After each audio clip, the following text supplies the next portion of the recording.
I'm Tammy Dennett, ex-Target workplace bully turned communication coach.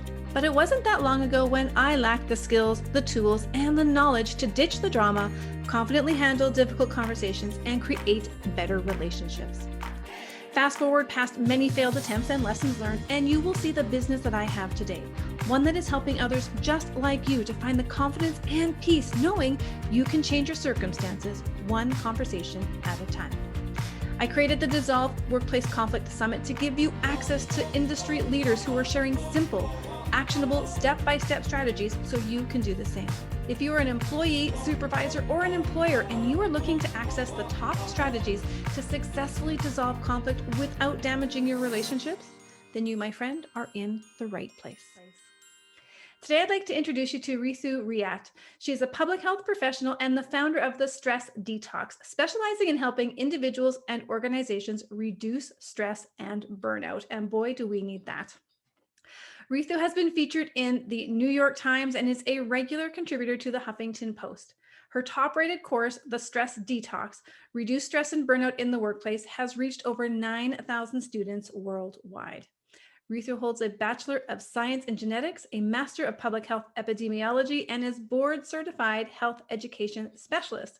And today, we're going to be talking about the stress detox, how to take back control. Welcome, Ritu. Thank you, Tammy. I'm so happy to be here. Thank you for that wonderful introduction. And we have now reached over 10,000 students with the Stress Detox. I just crossed that milestone last week, so that's really exciting. That is an exciting milestone and really kind of a sign of the times as to where people's needs are. So why don't we just start letting people know, how did you get into the stress detox business? Like, why were you drawn towards this? Yeah, it was a bit of my personal and professional journey. Having a background in public health, I was at one point pre-med and decided to pivot and go into the health education realm. I really found that in order to help people and really tackle the preventative side of things, I wanted to get into education versus just focusing on the symptoms. And during my journey with public health, and my personal journey with yoga and meditation, and actually, while I was in public health school working at an alternative pharmacy, the pharmacist who was my mentor gave me a book, and the book was called The Cortisol Connection. And I read the book cover to cover and had everything to do with how cortisol was this master hormone. And once we control that, i.e. your stress, you really can tackle all of these other issues that you have in your life. I read the book, I put it down. I was like, this is the missing link. And then I went on with my lifelong journey. And that was probably about 15 years ago. I traveled to India. I did some field work. I came back to the States and I was working as a researcher in disease management, specifically working on chronic diseases. I did a lot of nutrition coaching. I was teaching yoga. I was learning meditation. And personally, as I was in this health education space and practicing yoga, I found myself experiencing high levels of stress. I actually would say I was an adrenaline junkie. I loved the high intensity sports. I loved having a go, go, go lifestyle. I was working my 9 to 5. I was teaching 10 yoga classes in the evenings. I was having a social life. And then one day I found myself curled up in a ball on the floor of my apartment, pretty much having a panic attack. And that was this light bulb moment. And I would say I've had multiple light bulb moments. It's not like, okay, that was my only one. I kind of say it's like peeling an onion, right? Like I peel a layer, I feel like I have some more grounding, and then something else happens in my life and I go deeper. But when that happened, I really began to think, what's going on in my life? Like I exercise a lot, I eat really well. I, was doing all the things you're supposed to do. I practice yoga, I breathe deep, all of these things. It was then that I decided to really understand and learn meditation. And I embarked on a Vipassana, which is a 10-day silent meditation retreat. 10 days of meditation, 10 hours a day, complete silence, me and my mind.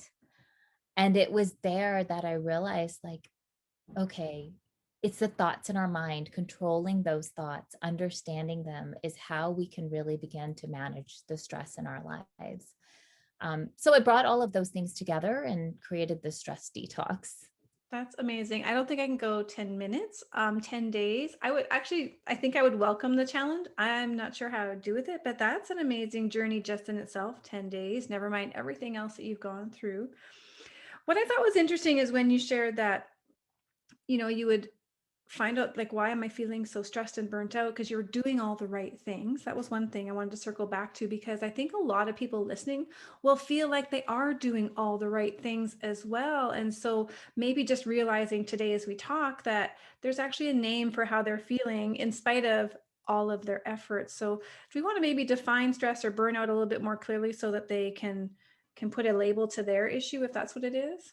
Yeah. And specifically, like defining stress, the way I define it with the stress detox is stress is your body's natural response to change. And we've all heard that change is constant. So, Mm. guess what? Stress is always there. Stress happens. And actually, it's not all bad. I think stress gets a really, really bad rap. I thought stress was bad. And early in my career and early in my stress detox days, I was gung ho about eliminating stress until I came to realize we all need a healthy amount of stress in our life. It's that healthy amount of stress that kind of puts us into the flow state or gets us motivated to tackle a tough problem.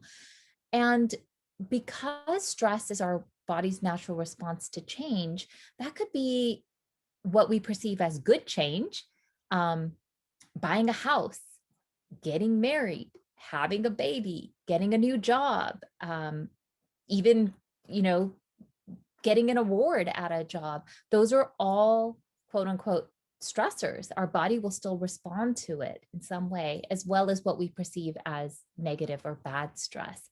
So the key there really is the way that stress is going to affect us, or the stressor will affect us, is all based on how you perceive that stressor or that situation in your life. What I love about that is that you clearly define that not all stress is negative. And I'm wondering if that's a part of why people don't recognize they're under stress and that they are burning out, because a lot of those things we wouldn't typically associate with stress is like the birth of a baby, buying a home. And you're right, these are changes. Our body still does react.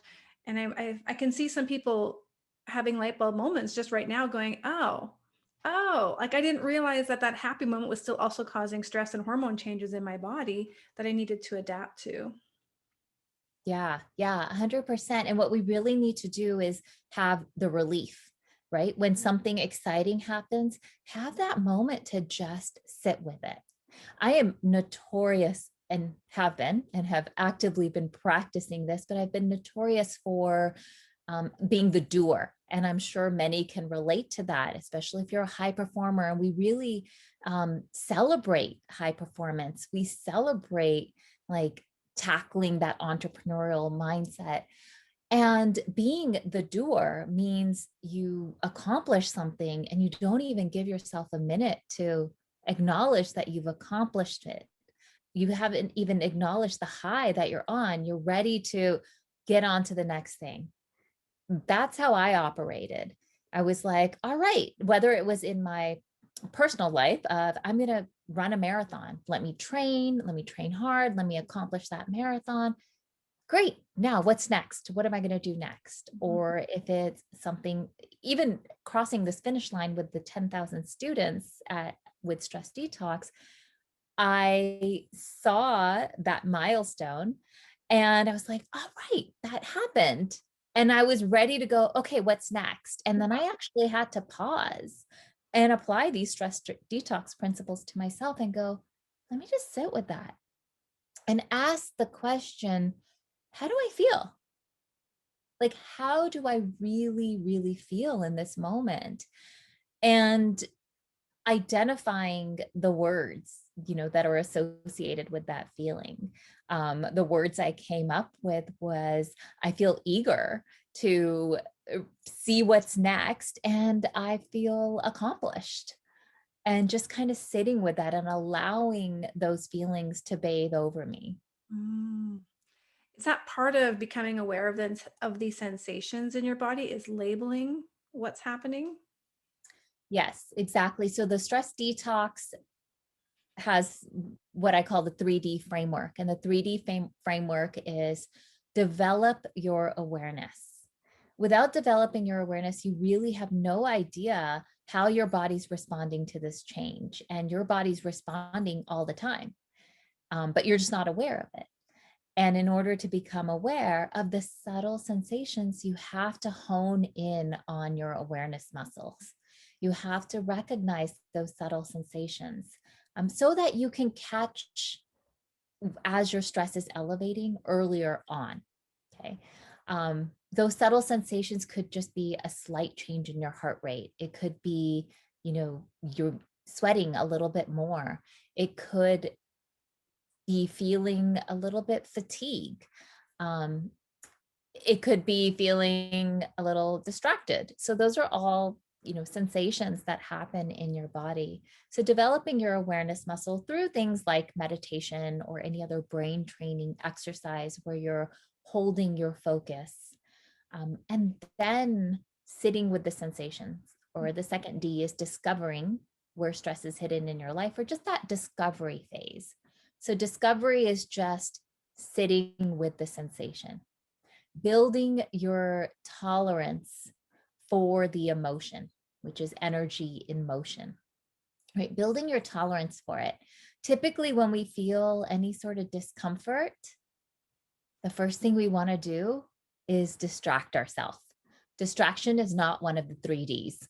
Just to point that out. But we want to distract ourselves. I find myself doing this, like, let me look at something on my phone, or, I'm just fidgeting and trying to distract myself. And I actually say it out loud, like, I'm trying to distract myself. Let me just sit down and just sit with, okay, what's really going on here? What am I feeling? Yes, it's uncomfortable, but it will pass. The feeling will pass. And the more we practice this and the more we sit with that feeling, the less it is some big, scary monster, right? The more familiar it becomes and the easier it becomes to sit with the feeling. And once you sit with the feeling and kind of let it dissipate a bit, now you're ready to take action. And the third D is to do something about it.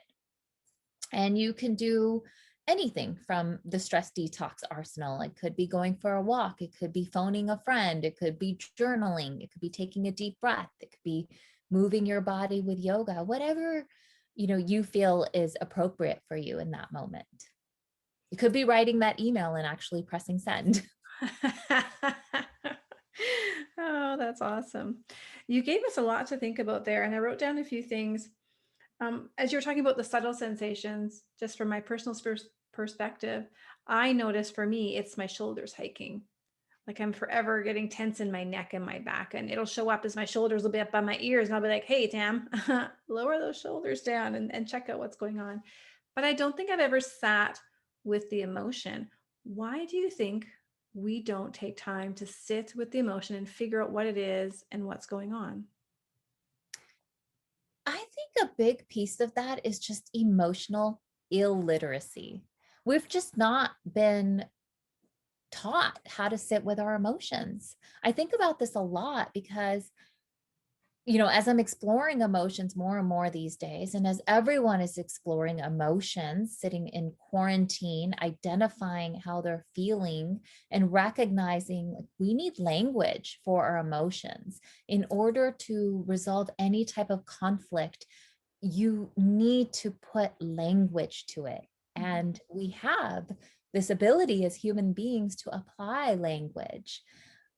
But if we are not aware of our emotions and what that means to us, we can't effectively use our language to communicate and resolve any type of conflict. We end up spinning, whether that's in our inner dialogue or spinning in outer conflict. And so it's so important to recognize our emotions and begin to identify what the sensations are and how we're going to name these emotions. I love the emotional wheel, which if you Google emotional wheel, you can find it. I've printed it out. I have it posted on my board, and I literally will ask myself every day and multiple times a day, how do I feel? And I kid you not, even a few months ago when I was asked, how do I feel? Or how do you feel? I I didn't want to answer good because I was definitely aware that that's not how I'm feeling, and I don't want to just dismiss this question. But I struggled to really identify a good answer for how do I feel. And as I started digging deeper into it, it brought up a lot of stuff, a lot of my own questions around like, well, is this person gonna do they really want to know how I feel? Are they just asking this question? And it has nothing to do with the other person. It's our own discomfort in becoming vulnerable enough to share how we feel.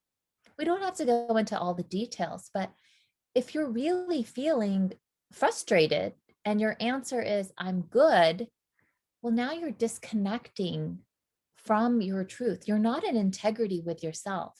And I feel like one of the biggest stressors these days, and has been around for a long time, is us not being in alignment with ourselves.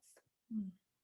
Our thoughts, our feelings, and our words or actions are not in alignment. We're saying one thing, we're thinking another thing, and we're feeling something completely different.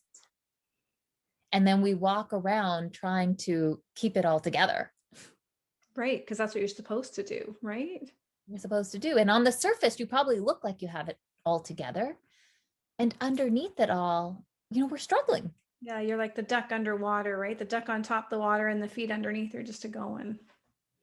Because can you imagine how much energy it takes to keep that all oriented, right?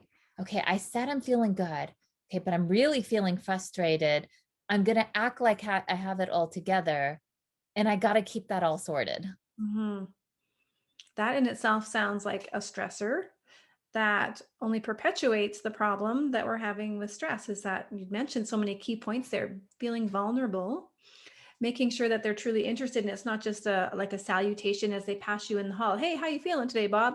Good. And you carry on because you're wondering, do they really care enough? Is there really interest enough?